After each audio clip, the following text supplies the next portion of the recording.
Hi everyone, I'm Vincent from Potato Play. I'm CEO of Potato Play, and today we have with us Ashley from Ketchup and Jill from Voodoo. Without further ado, I think we'll let you guys introduce yourself and your company and how you got into games. Ashley? Sure.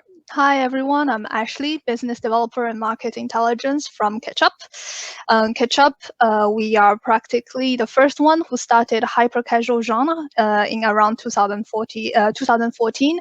And our most known games, including 2048, Balls, Rider, Ori Games, Flippy Race.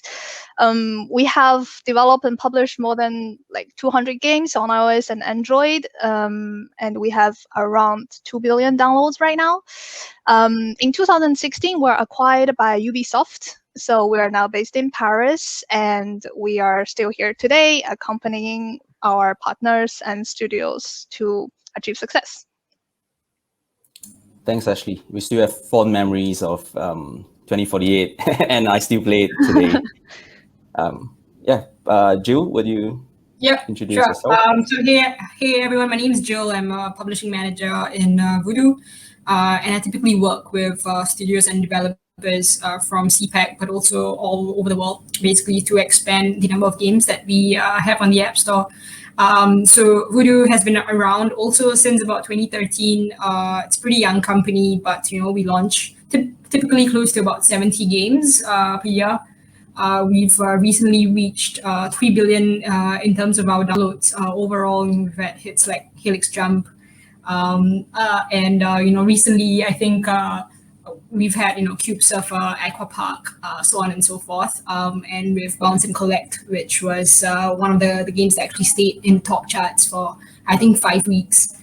If I'm not wrong. So I've launched about 4 games for Voodoo lately. 2 of them managed to reach the #1 spots on the iOS US and the Google Play chart. So they're called Run of Life as well as Couples Yoga. So do play them if you haven't had a chance to. And we've expanded recently within APAC. So we now have offices in Singapore. We have offices in Japan and Shanghai as well. And the objective of that is to work with a lot more talent and studios that we have in CPAC as well as Asia. Of course, in general, we've seen quite a few of our games typically in the past from our Paris headquartered PMs that have worked with countries like India, so on and so forth. But I think that really triggered our reason to want to move into APAC and start working a lot more closely in the same time zone as studios that we have here. Awesome. Yeah, I guess people who plays hyper casual games or look at the charts for games would definitely have played several Voodoo games in their process. Yep. So yeah, thanks Jill for the introductions. My introduction again. I'm CEO of Potato Play. We are mobile casual games publisher and developer, and who happen to specialize in merch, which interestingly started off as from hyper casual and slowly evolved into more mid-core and casual genres. And that's my path. I built and ran one of the first HTML5 games platform in China previously, and it wasn't called hyper casual then, but then we hosted games similar to 2048 and all the we call them mini games or micro games then, and at its peak we had 10 million DAUs in China. So that's my path in hyper casual. You guys are the experts, and hopefully you can hear more from you guys. So I guess everyone is curious, what's hyper casual, and why should I know more about this? Jill, do you want to? Sure. So typically hyper casual games are games that are free to play. They are 98% kind of monetized via ads. So, you have banner ads, you have interstitials, and you have rewarded videos. These are the three types of ads that you would see in hyper-casual games. And they are typically meant to be short and enjoyed in very, very snackable sessions, which means you can probably get to maybe level 10 of that game within the first 10 minutes or even lesser of playing the game. And in terms of our target audience, it's meant to be as mass market as possible across all age, across all demographics. And that's something that we also share with our studio. Basically, you need to make a game that basically reaches out to even my mom. My mom should be able to understand it and play it. So our target user basically is someone who's really a non-gamer, but is able to understand the rules of the game extremely clearly within maybe like a 6-second video that you showcase on Facebook or TikTok. So I think that's quite key. I think if you see games like Helix Jump, not only are they snackable and enjoyed within really short bursts of sessions, but typically you want to be able to target somebody who's seated in the toilet right now, who has 5 minutes to spare, and really wants to be entertained in that 5 minutes, right? But also at the same time, you want to make the player feel like they have some sort of skill and they are progressing, even though that they are only playing the game for 5 minutes, right? So there's a lot of things that you can add into a hyper-casual game as a result, right? There's a progression loop that you need to kind of add into the game as well. So typically, I think for a hyper-casual game to kind of meet the guidelines of being hyper-casual, I think there are 5 things that are extremely important. Number 1 is that it needs to be snackable, as I mentioned before. Number 2, it needs to be really forgiving. And I think that's quite key because it needs to be a game that allows you to have a good playtime. And for that to happen, you need to feel like, okay, you do have some sort of skill. And so that the game needs to be easy enough for you to get through quite easily. If it's a bit punitive, then you're going to churn out from the game pretty easily. And that's not the intention that we have for hyper-casual games. And so we always emphasize the need for a game to henceforth be very good in terms of the balancing. So you need it to have a certain level of challenge, but also at the same time, it needs to be forgiving. And I think the third thing would be that it needs to be as YouTubeable as possible. And what that means is that if I showcase a video of the hyper-casual game on Facebook or on YouTube, you should be able to understand it within the first 6 seconds of watching that video. So, things like the gameplay, how you win, how you lose, as well as the core mechanic of the game needs to be easily understandable and caught within the first 6 seconds.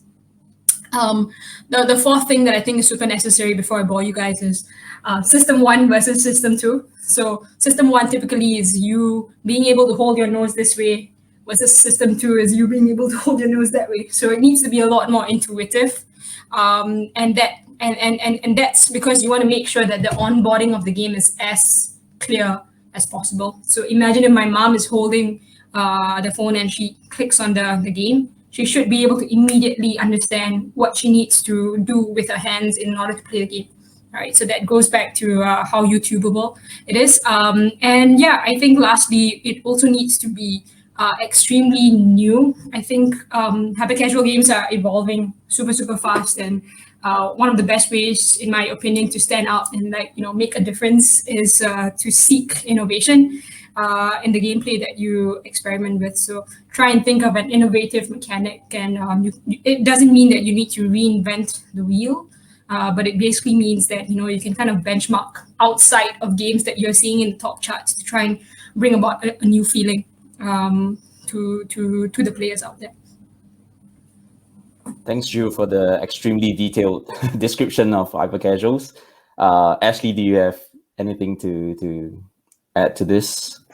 I think Joe has already said many details about what hyper-casual is for the players. So I think we basically have the same understanding. For players' perspective, it's instant fun at your finger points and can be played by anyone in any circumstances. So I'm not going to go more into that. I would say from the developer's perspective, what is a hyper-casual game is it's a super dynamic way of creating games. It's super fast-paced because normally you can come up with a hyper-casual prototype within 2 weeks or even like less if you have more people. It can accelerate the key learnings in very short period of time. And since we have such a fast-paced cycle, we launch a game, we kill a game, we test a game. It goes so fast. For developers, developing hyper-casual games means you are going to acquire a lot of learnings in a very short period of time. And I think that's also like going through our second topic is why should I know more for developers is first, it is very fast. Like you don't have to spend a year or like several months into developing a game. You can see the results quite fast. And then you, like Joe said, you are basically radiating to all of the audience, no matter what is their age, what is their gender, or their preferences. You have the mass market, you have the biggest audience group that gives you constantly feedback, and we're always there to welcome innovation. We're always there to welcome freshness, and obviously we're there to earn money as well, because hyper-casual definitely represents, I would say, 30% of market downloads in terms of mobile games. And it is a market that is still growing. So I think it is still a sector which is very attractive if you are a game developer. Cool. Yeah, I think this is a good perspective from like the players and also from developers' point of view. And something interesting that you mentioned, Ashley, was it's very quick to develop. So it takes 2 weeks or even less to develop a hyper-casual game. And this brings us to the next question. Like, I guess many developers would want to know what is the typical life cycle of hyper-casual game?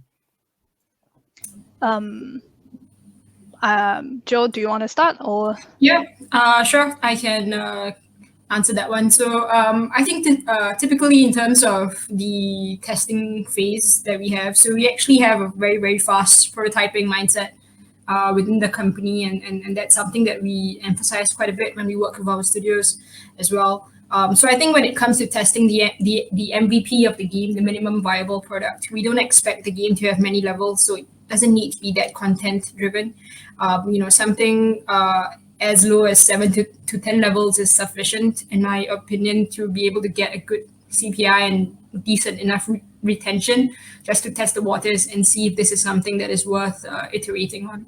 So we have a kind of mindset whereby we kill prototypes fast while we also build fast, right? So typically in terms of the phases that we have for testing, if let's say in the first test, when you have your MVP, like I mentioned, 7 to 10 levels, as long as you're showcasing the main gameplay and the core mechanic, as long as that is clear, we will move on to the next stage if we have good stats. And for that, typically we would expect the CPI to be maybe lower than 20 cents and the retention to be close to about 30%.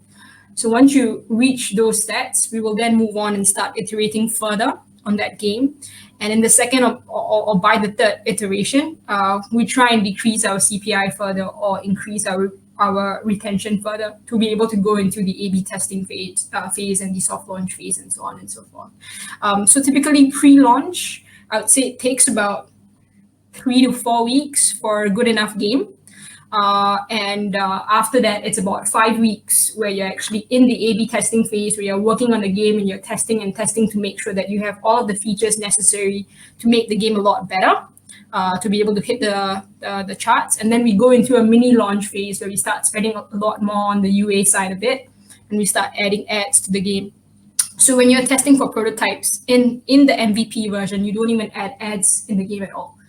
So it's completely free to play, and you're just testing the market to see if this is something that players would enjoy or not. But for a full launch, it would typically take about 2 to 3 months, up till when I think you would kind of start spending a lot more on the game on a daily basis, where you kind of start to see it, reach the top charts. Yeah. But in terms of development cycles, I would say whenever that we are pushing like a new feature out, we typically go for like a week-long sprint, and we try not to extend beyond it. I would say maximum 10 days, because it's extremely necessary for the dev to be able to work fast, because we are kind of like in a copycat market. And usually when you have competition come in, it gets a lot more difficult for you to sustain your CPI for the same game. Once you have competition in, your CPI tends to inflate up a little bit. And it's extremely difficult in the market if you have a high CPI to be able to have a good enough LTV to be able to match up and get good margins on the game. Yeah, I'll pass over to Ashley.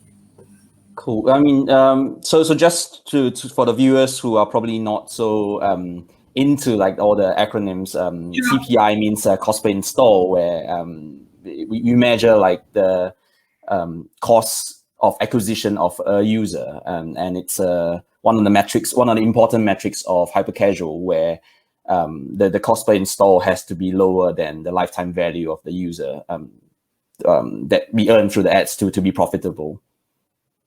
Yeah, and just to add on a little bit to that, before we move into the next phase where we are starting to A/B test profusely on the game, we have typically about 3 sprints all in all. First version being your MVP version, and the next 2 sprints to improve either the CPI or the retention stats, to bring it a lot more closer to a publishable level before we actually fully launch the game. So that is factored into the overall 3 months that I mentioned earlier. Yeah. Cool. Ashley? Yes. Well, in Catch-up, we have more or less the same process. Once the developer give us a prototype, we directly launch it into test. We prefer also CPI test as long as the game has basic core gameplay, which is clear around 5 to 10 levels. Depending on the result, we either launch or iterate or kill. Normally with a smooth process, I would say it takes like no longer than 2 months. I mean, if the developer is working quite efficiently and the communication is smooth. We do have the cases where we have a very short launch cycle. I don't know if you guys know Ori game by Catch-up. It was launched within 3 weeks after its first test. But then it's also a quite rare scenario where the developer is super capable and everything goes super fast. And like Jill said, once we see the CPI has really good potential, you have to dedicate 100% to push the game, because you have to grab the market momentum before someone else copycat it and the trend goes away. So in case for, let's say, the life cycle for the top chart games, actually a lot of people would think that hyper-casual games, once you play it, you never play it again, which is true 90% of the time. You lose a lot of the players on the first day, and most of the cases, the player won't stay after the 7th day. But there are, let's say, the top chart hyper-casual games, I'm sure, like Voodoo's Helix Jump or like Catch-up's Rider or Balls, that are still popular and are still profitable after years of its launch, and it still is like a very stable cash flow machine for publishers like us. So but once you can see that is like games like this, the mechanism is not that difficult. It's not so competitive. It's not so complicated. So the core gameplay is really the key. As long as the gameplay itself it's satisfying enough, it is gonna be a good hyper-casual game. Yeah, I think something interesting that both of you brought up was the copycat or the competition, right? So would you have like some best practices while building hyper-casual games, how to go about doing it, and also like preventing this kind of competition? Sorry, yeah. Yeah, so I mean, it really goes back to the ideation phase, right? So I actually always tell my studios that it might take you 5 days to build a game that you've always wanted to build, but it's probably going to take you 3 to 4 months in the ideation phase to really think about what is the innovation that you can bring into your game to differentiate it. So I think it's really key that you try and make sure that you are quite new in the market. And like I mentioned, it doesn't really mean that you need to reinvent the wheel. Something that we've typically followed in Voodoo is change the toy, not the rules. What this means is that you can retain the gameplay that you see in other hit games. You can retain everything else, but what you can then bring about in your new version is you can change the toy, which means you either change the main player or you can change the other features that you see in the game, and henceforth bring a new feeling into the game altogether. And there's a fine line between that, by the way, and reskinning the game completely, and that's not what we mean at all. So a very, very good example of that probably is how we managed to work on this game called Slice It All, which was a recent launch. I think we launched it in March or April, if I'm not wrong. And it actually came from a very, very good stat that, like games like Flappy Dunk and Flappy Bird, basically, those games tend to have a very, very high retention, not only from a day one perspective, but also from a day seven perspective, because there's a lot of skill that is involved in that game. And they were able to follow that same methodology and actually change the game quite a bit. So instead of you being the bird, or instead of you being the basketball that has to go over the hoops, they brought in this really nice ASMR feeling to the game. So you are now a knife, and what you need to do is you need to slice fruits, or you need to slice a really, really tall tower. So they brought in this sense of verticality into the game, quite a bit of physics in the game, in my opinion, and that really brought about a new feeling altogether in the game, and that was innovation, right? It started with a hit game. Typically, they changed the toy, they retained the rules, but they managed to reach the top charts and bring a whole new experience to the same players, probably who are used to games like Flappy Dunk and Flappy Bird. So I feel that in order to stand out, number one, you really, really need to be extremely, extremely careful in your ideation process. Have a decision grid, and make sure that it ticks all of the checklists when it comes to innovation. Bring about a new feeling, and also I think secondly, something that we try and adopt quite a bit is in the early stages, we really encourage our studios to really try and extend and unleash the creative latitude of their game. So it goes back to my point of how you want the game to be as mass market as possible and reach out to as many people as you can. So you really need to make sure that your themes, like the themes that you're using in the game, are extremely neutral, right? They can't be masculine, they can't be too niche, because if they are, then you're only going to reach a certain type of audience, and that tends to bring up your CPI a little bit too high, because you're already narrowing down your audience to a very, very small segment. Right, so it's basically these two things. Of course, there are a couple of other like under the table kind of approaches that we have to try and make sure that your games are hidden, from other devs, to make sure that you have kind of like a hidden launch. But it's not. I feel that if you have a really, really innovative idea, you probably wouldn't need to do that at all. So because once we start spending a lot more money on the game, it's going to be a lot more harder for the other games who are typically just reskinning it to win your CPI, right? So also in-house, we have a publishing legal team as well, and they will litigate and make sure that the other game is always kept below.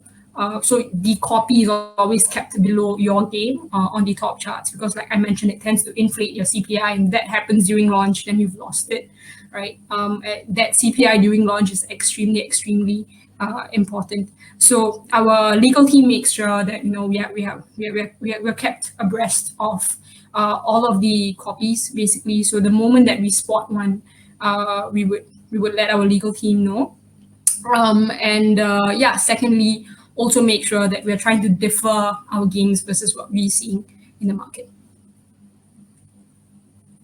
Cool. Ashley? Yeah, just to follow up with Joe, for ideation phases, for the developers, that you need to know the competition. So which means like if the idea is very unique to you, but it does not necessarily mean it's unique to all of the audiences. We've seen a lot of the cases where the developer thinks that he come up with a great idea, but it's probably a reskin or a micro innovation. That's what we call it. And so it's always good for them to screen the market a bit before they come up with this idea or go fully into the development phase. Play the competitor games even, just to make sure that your game is not too similar, or your game has something that can stand out from the market. Either it can be a gameplay, either it can be a setting, either it can be the way how you present the ads, etc. And always learn the market and trends.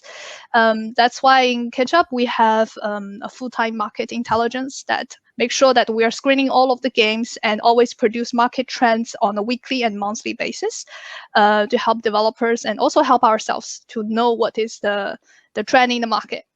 And the second best practices is fast prototyping. I think we've all mentioned it. The industry itself is so volatile and it's so fast paced. So once you have an idea, it's always good to come up with the core gameplay very fast. There's no need to add the meta. There's no need to have a very polished UI. You need to have the core gameplay very clear, understandable, and relatable. As Jill mentioned, everyone should understand it instantly. And then you give it a test. Have the core gameplay structured. The third advice, which is the best practices, is always use the assets or the structure that is modulable or recyclable, in a way that since you probably need to kill several games before you actually come up with a successful one, it's smarter to actually reuse the assets or the mechanism that you have developed by yourself, and try to not come up with something too polished. Try to come up with something like ragdoll, like something that is most relatable and proven to be CPI friendly, and that's saving developers time as well.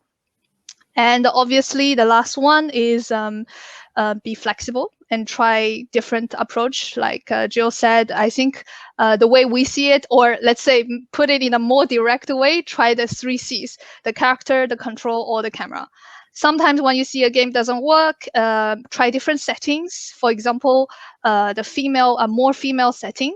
I think for Asian market especially, because in Asia, roguelike games or competitive games of masculine settings is very popular compared to the US market or the European market. And try to come up with, let's say, a female setting to see if the game works. If not, try a different character, or try changing the camera. Sometimes changing the camera really changed drastically the CPI. So always try to make sure that you change that before you give up on the project or move forward. Yeah, I guess that's it. Cool. I think this is extremely helpful. So I guess a common advice with rapid prototyping is speed is almost everything in hypercasual. And also, like something interesting that you brought up was innovation is not only like we don't innovate for the sake of innovating. It has to bring something new to the table. It doesn't mean like it's a new idea means it's great. We still depend on metrics on that. And another interesting thing that Ashley mentioned is not only do we have to innovate, we have to find if our innovation actually has actually been done. So we have to study the market and be relevant, and not just like build something off the top of our mind, which actually probably has been done already or is being done, which will cause more problems than innovation. So yeah, it's a good practice. I think so as a if I'm a developer trying to get into hypercasual, I would be really interested in.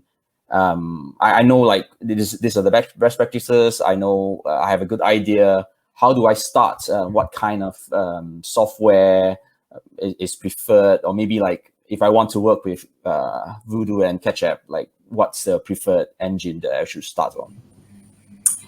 Yeah, so we typically recommend Unity. That's actually something that we only use because it usually games that we test on Unity and we make from that engine gives us the best player experience. We are forging some partnerships in the future with Billbox and so on and so forth. But for now, it's still going to be the only preferred platform that we have, and that's the way that our SDKs have been engineered as well. So they only work with Unity at the moment. Of course, the reasons for that are quite valid when it comes to being able to work with Voodoo. So it's a very, very simple process. It starts with you going to our website, www.voodoo.io, and just submitting your game. There's a form there that you can actually fill up. And once that is done, I think it will pop up on our CRM, or it will pop up on our dashboard. And one of the publishing managers will actually reach out to you.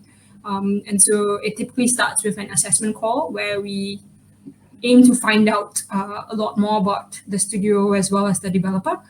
And also at the same time, so it really doesn't matter if you're a solo dev and you're only doing this on your own, or if you have a mid-sized team or a full team, right? Because we know exactly we have different styles of coaching that would be tailored for all of these different sizes, basically. So it starts with an assessment call, and we will also share our process in that assessment call, how we typically test, what are the steps required, so on and so forth. And we also go over our contract, which would cover what would be the payouts if they were actually go on and actually launch a game with us. So all of that, I mean, we are extremely transparent. We'll share that with the studio. And if the studio wants to take it forward, then we will sign the contract, and we will start to have a dedicated coaching session with the team. So every studio who actually joins us, and if we feel has good caliber, will actually start to have a lot more touch points with us. So we typically talk to our studios on a weekly or bi-weekly basis, where we discuss ideas. We have a product roadmap for all of the ideas that they have with high potential. We give them feedback that is extremely rapid. We also give them access to our product repository, where there's like a knowledge base of all the do's and don'ts, the guidelines, trends that they should be following. There's a weekly report that we would send them, both on trends as well as games that we are seeing in the market. So there's a lot of information that is being sent across to them. Some of them is self-serve information, and usually we start off with that self-serve information, because once they know the fundamentals of hypercasual, it's a lot more easier then to kind of kick off that relationship with them. It gets a lot more easier later on. So and then I mean, we of course encourage our studios to test about 2 to 3 prototypes on a monthly basis, it's the same fast prototyping mindset, where you kill prototypes if they don't meet the KPIs, or you iterate very carefully on those prototypes that do. Yeah. Cool. That's a very insightful process of publishing with Voodoo. I'm sure our audience would also like to learn how to, or what's the engine preferred, and what's the process like at Ketchup. Yeah, in terms of the engine, it's always Unity, because I think for most of the hypercasual publishers, everyone is preferring Unity because of the SDK compatibility reasons. So all of the tests that you are going to do, all of the SDKs, they are more compatible with Unity.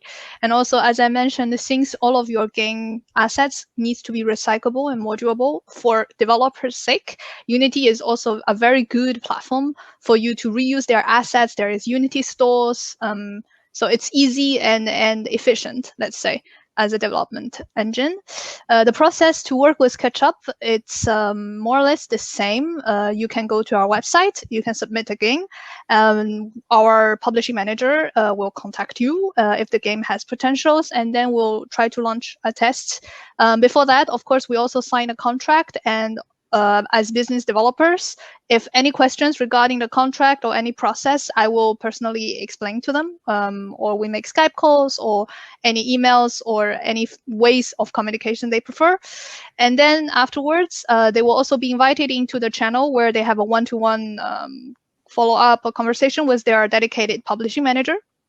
And then in terms of the testing, the guidelines, the SDK integration, it's always the publishing manager that will be there to answer your questions on a daily basis. And also in Ketchup, we have a portal, Ketchup dashboard, basically, that you can easily access as a developer. And then you can see the results of the tests that you have done in terms of your game. And obviously on that, you have also the SDK kit, which we call Ketchup Mayo SDK. It's an integrated SDK that integrates all of the ads SDKs that you probably will need during the testing phase until the LTV phase. So it covers everything. So the developer doesn't have to integrate SDKs one by one.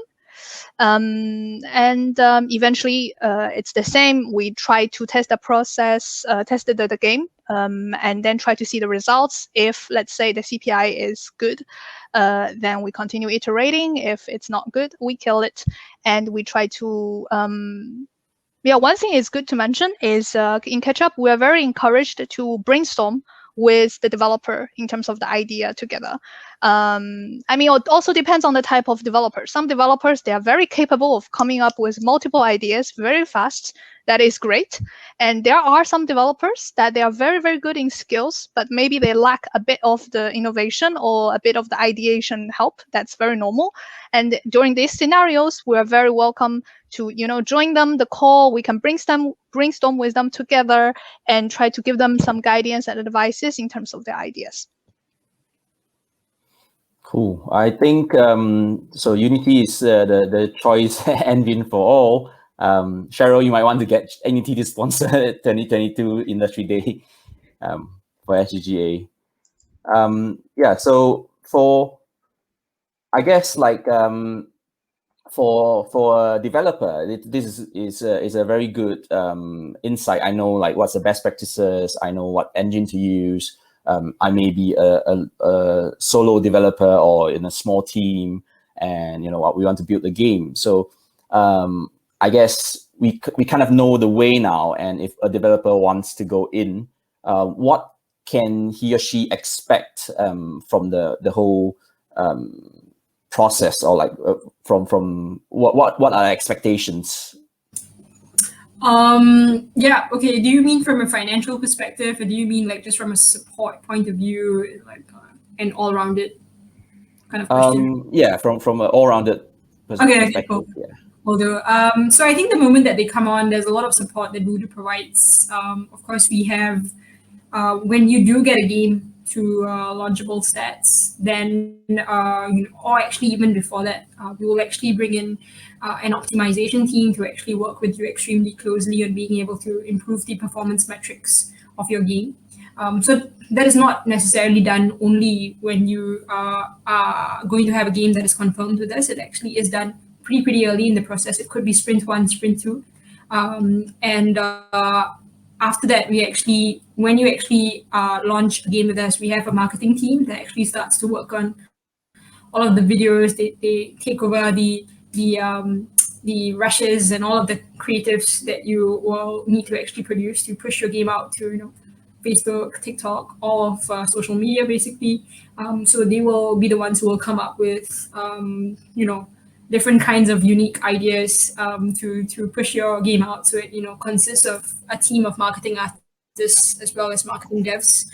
They will get into the code, and they will start and make your game a lot more better looking, if I may say so. And then we also have a live ops team as well as a launch ops team. So a launch ops team will actually make sure that all of the steps that is required to actually bring your game to the App Store under the Voodoo name is actually done, if you are running into any issues whatsoever.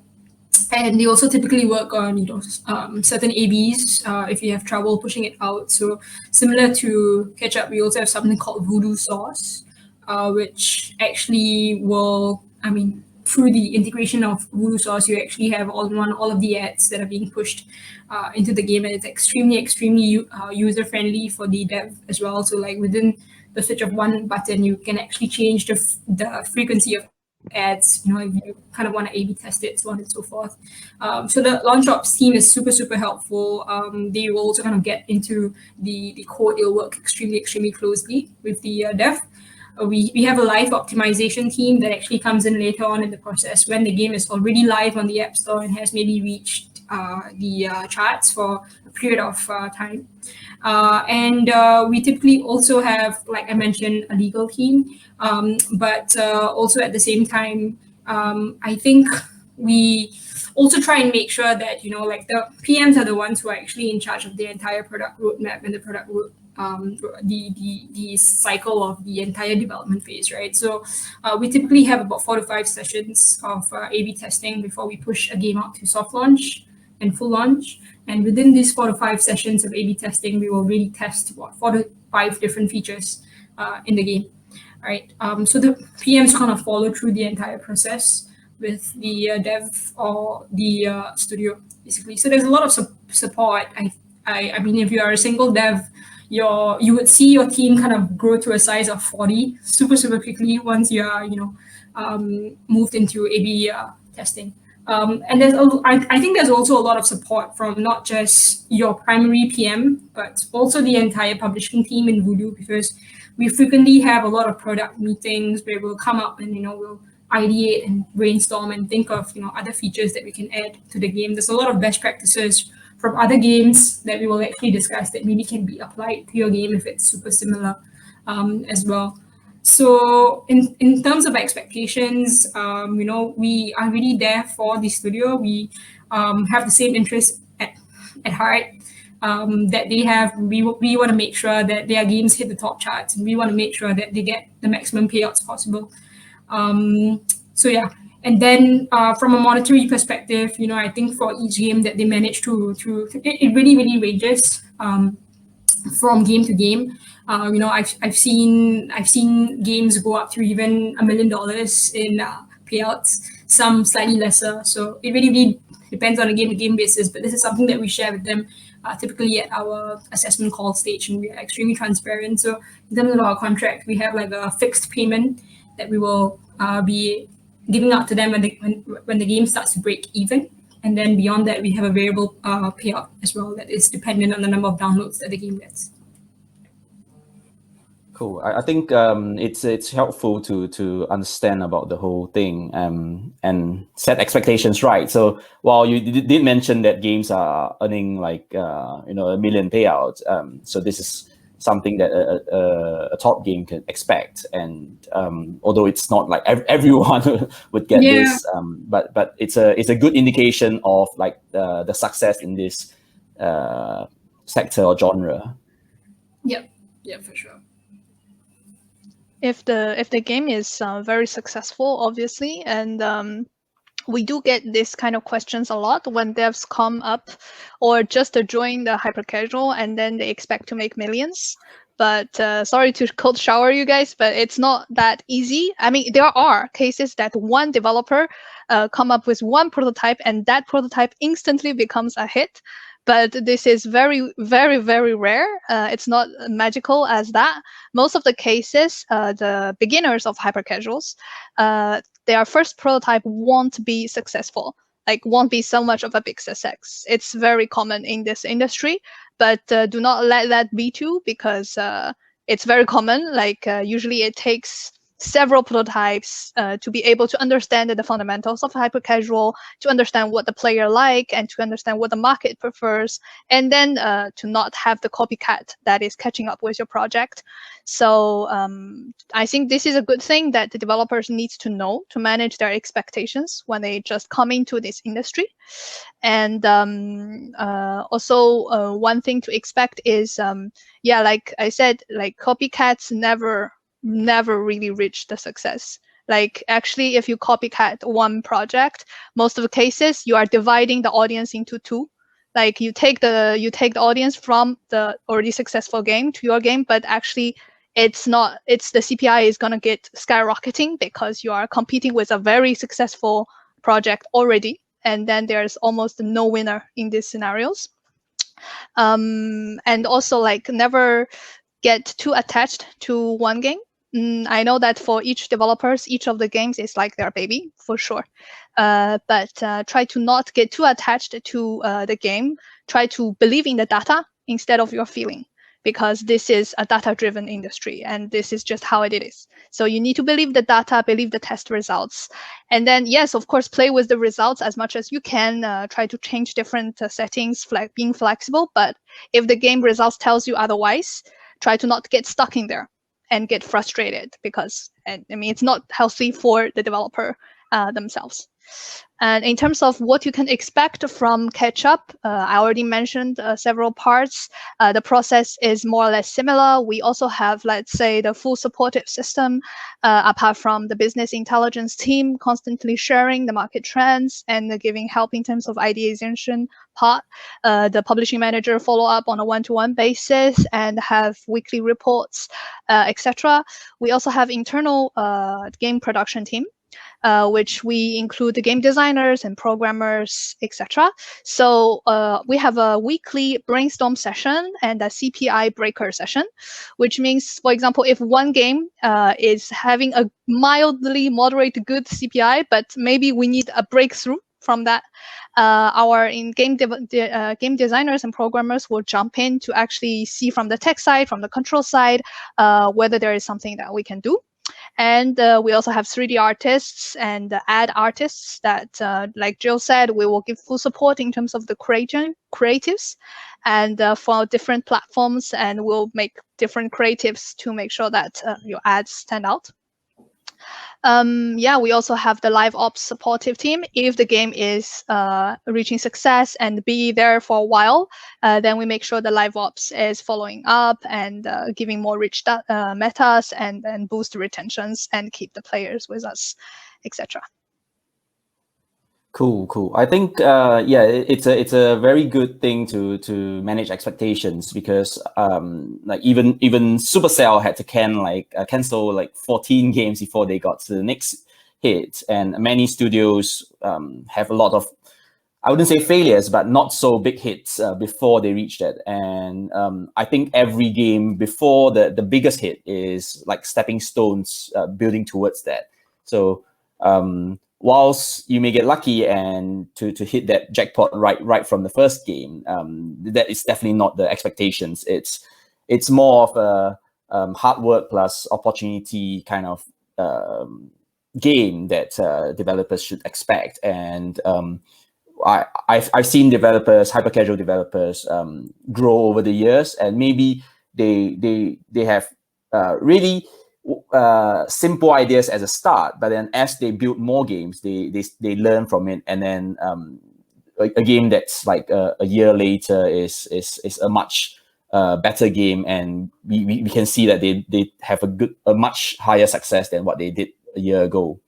So it's an iterative process, and also a good high ceiling, I would say. So for developers out there, would you guys any advice that you would give to get into this industry?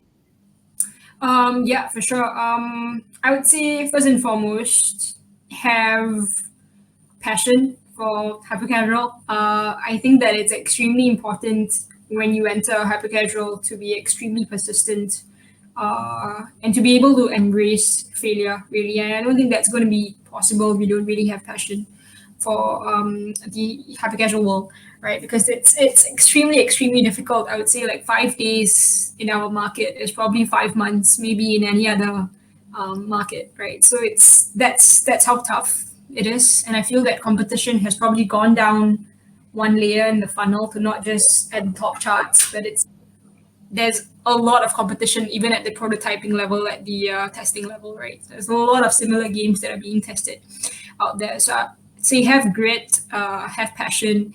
The second thing that I would also say is try and apply learnings. If you are in the process and if you're already working with one of us, try and make sure that as you are ideating, you are applying, all of the feedback on your next game or on your next hit. Because we see a lot of studios make the same mistakes, whereby they've probably killed a game, but then in the next game they are kind of applying the same stuff, and they're not really meeting the guidelines when it comes to hyper-casual, not even the basics, right? So it's extremely important for you to, as you are killing something, don't just kill and just move on to the next thing, but just make sure that in the ideation phase of your next prototype, you are applying the mistakes of, and just making sure they're not making the same mistake as you did. And then thirdly, I'd say that when you're building a prototype, it's important to make sure that you're enjoying what you're doing as well. I've seen a lot of devs who've actually lost the Steam halfway in the middle of even like a good prototype, because they just never really enjoyed what they started working on in the first place, and it's very, very easy to kind of lose that, because it's just extremely tough being in the market. So make sure that whatever that you're working on is something that you know that you're going to be enjoying working on. If, let's say, it does manage to hit the publishable stats, because then it's going to be three months of a heck of a lot of work that you're going to have to do. And if you don't enjoy it, then it's going to be quite quick for you to lose steam. And try to have a very prescriptive lens, I would say, is the last advice. When you're looking at, I would actually advise my studios and my devs to look at the top charts as inspiration for something that you should actually not do. I think they should try and bring in something new, bring in a fresh feeling, and then their games are probably going to have a higher chance of hitting the top charts, basically. So I'd say, try and have a very, very prescriptive lens. It could be, for example, for Run of Life, that's what our dev had, right? Because he basically looked at all of the stacking games that were there in Hypercasual, where you consume a stack and you spend it in some way, and he tried to keep to that, but then he kind of slapped on a nice narrative of it, where he still used stacking, but in a different way. So it was age, right, where it's kind of evolution still of the character. There's a morph that actually comes in play, but it's a different form of stacking, where you are consuming something, but you're spending in a different way as well. And I think that's the reason why it kind of became so successful. So try and have a very prescriptive lens of the market. Think of what could be next that could come, and see how you can build your game around it. And it doesn't really have to be something that's really, really thought through. Like I mentioned, right, your MVP could really, really start from just sketches. So if you have some sort of inertia or whatever, just test the waters. Put your feet into it, even if you're scared, and just try it out and just test, because that's the only way you're going to know whether it's going to be something that's high potential. And if you don't try, if you keep waiting on it, then you're just never going to get there. Sure. Ashley, do you have any advice for developers before we move on to some questions from the audiences? Sure. Most of the advices, I think we've already covered it in terms of manage your expectations. What I can say is, actually nowadays the hypercasual developers, they are in a pretty lucky era in terms of choices of publishers, because there are so many publishers everywhere, and they have the freedom of choose who they want to work with. And I think especially if you are a beginner, it's always suggested to work with a publisher first to understand the process and make sure that you are educated enough to take care of your projects, and always apply the code of Hypercasual as well. And also it pushes all of the publishers to always go for better services and better testing phases, and to try to get the best approach to guide the developers. And I would say for developers, try to test with different publishers and try to see what is their style and what is their process. I think it will be pretty helpful, because then they will understand, already learning from different publishers. It's going to be a good experience for them as well, and for them also to have a bit of the choices in their pocket. That is also very good. Thanks, Ashley. I think definitely working with a publisher is do not think of it as a big publisher just working under the publisher, but more like a good partner. No, it's always hand in hand. Yeah. It's a good partner that you can think of it as a really, really strong partner who has done millions of downloads in other games, helping you on your game. So definitely, I would also recommend working with a publisher, at least for the first games that a developer makes. So let's take some questions from the audience. There's one. What are some of the best examples of hyper-casual games that are already in the market that we can use as reference, and what are the best takeaways we can learn from them? Cool. Let me list a couple of voodoo games. Let me think. No, I'm just kidding. But I think in 2020 I think it really started with I believe High Heels from Rollick. I think it was I think it really kind of kickstarted a new way of us seeing the market, right? Because what High Heels was able to do is that it kind of mixed two games into one. It had this ideation of combining Cube Surfer, which is one of Voodoo's games, as well as Roof Rails. So you have vertical stacking, but you also have horizontal stacking. So there's a primary gameplay and there's a secondary gameplay. But it was also something that kind of really alluded to the feminine market. You know, I really feel that in terms of the demographics that we have in the market right now, it's shifted a bit to more of a feminine audience rather than a male audience, right? It was really quite genius how they really thought of the story behind it, you know, because even, you know, simple things like the animations on the character, the sassy movement of the lady, the way that she claps her hand when she's doing the you know, when she's on the horizontal pole, as well as the level end, right? There was something really cool about that story overall, right? And then after that, I think there were a lot of very innovative games that, you know, came about, right? So I think, yeah, I know a bunch of games that, you know, Rolik has launched, even Count Masters, really. Bounce and Collect has been one of the biggest hits that we've seen in Voodoo so far. Extremely mass market. You know, I can see my mom playing that for sure. I can see my dog playing that even. You know, I'm being a bit, I mean, it's so simple, but at the same time, you know, there's this nice exponential growth effect that you see in the game. So just to name a few, of course, you have High Heels, you have Bounce and Collect, you know, you have Crowdmaster, you have Z Escape, which is really quite cool as well. Run of Life, you know, was quite an interesting game. So the way that the market has moved is really quite interesting, you know, because it's really necessary for you to innovate early on. Right. So even though that your game may take 5 days to make, I really feel it probably is going to take like 80% of your work is really your ideation. Instead of, you know, last time, I think I don't think PMs would have told you the same story in the past, right? But for games that have really high day 1, day 7, I'd say still games that require you to have some sort of skill rather than just left, right, swipe, you know. So Slice It All is a very good example of something that was revitalized or rekindled, you know, from the past, like, you know, Flappy Bird, Flappy Dunk, so on and so forth. Yeah, that's what I have. Cool. You mentioned something which I think another question would be relevant. Do you have any interesting stats about the audience who plays Hypercasual? You know, male versus female, age, player types. Yeah. So I mean, like I mentioned, you know, the because it has moved to something a little bit more feminine.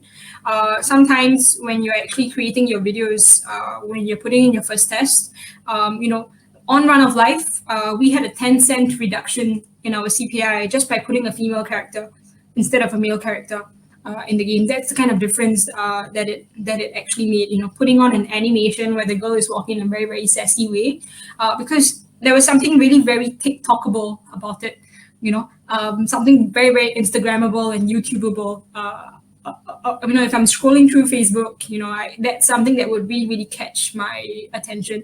So it's important to make sure that you know, in this new world that we live in, there's a lot of focus now on how you are able to kind of bring in some sort of creativity in your ad videos, right? Because you're trying to reach out to a lot more millennials, maybe, who are on the talk and, you know, who are on the gram, and for that you need to innovate and really think about what's going to be key that is going to catch their attention and increase the clickability of the ad, right? I think that's kind of led to the reason why High Heels became so famous. There was a lot of virality that was boosted by TikTok for High Heels, and it was the same case for Run of Life as well. We started to get about 1,000 organic installs daily for Run of Life, super early on in the game, you know, when we had first tested it.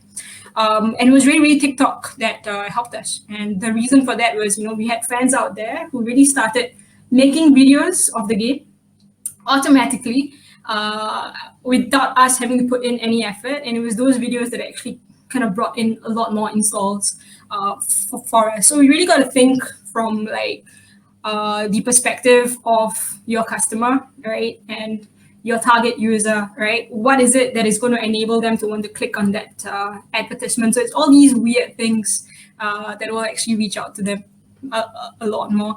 That's one. And I think given that the market has moved a little bit towards the feminine side, it's actually quite key to make sure that your core mechanics are kept as easy as possible and as understandable as possible. So I mean, we always reiterate that you really got to make sure that within the first 3 seconds of the ad being shown, or the first 3 seconds of the person opening up or launching your game, they should be able to understand the gameplay already. So clarity is extremely key. Cool. I think we have time for one last question. Maybe we'll let Ashley take this. So are there any games that you've published that actually underwent many iterations, getting scrapped, reworked before finally seeing the light and was successful? Most of the cases in hyper-casual games, once you have the first test, it basically already decides if the game has good potentials or not. Sorry for being very direct and transparent, but this is most of the cases. Very few cases that you have a very high CPI and with some twists that you lower the CPI or even cut the CPI in half. That almost never happens. So in terms of our games, one of our games called Art Blitz, it's a game where you swipe the different art pieces, and then it's a puzzle game that you make it into a classic art, basically. So the game has really good playtime. I would say even in the first test, it already has 600 seconds of playtime within just the 5 levels. But our major problem is the retention and also like how to keep the player with us. One thing that we does is, since it's art related, we add like a gallery setting. So once the player has finished an art, it comes kind of with a art frame and collect into a certain scheme. For example, classic or love or romance, or let's say woman, or let's say festival, and we make them look like a collection from, I don't know, from a museum. And eventually this small adjustment actually really boosted our retention. So the player comes back because they have a sense of accomplishment. Every time they finish a small session, it's you can see that being collected and being framed and being put aside, and you can come back to it. So I think also that there are comments from art teachers that comments on our section saying that we love arts and this is such a good way for us to practice arts and to know about arts. So of course there are a lot of other examples, but this is just one of the examples to show you that different perspectives of tweaking the game, and even after the game is launched, the live ops behind it will always boost the game stats. All right, I think that's time's up for us. And thank you, Ashley. Thank you, Jill. If developers are interested to working with Ketchup or Voodoo or even Potato Play on other games, casual games, please, our websites are on the Discord channel, so please refer to them. And thank you. Thank you, everyone, for your time. Thank you all so much for your time. It was a very good session. Thank you. Okay, let me just remove you all first.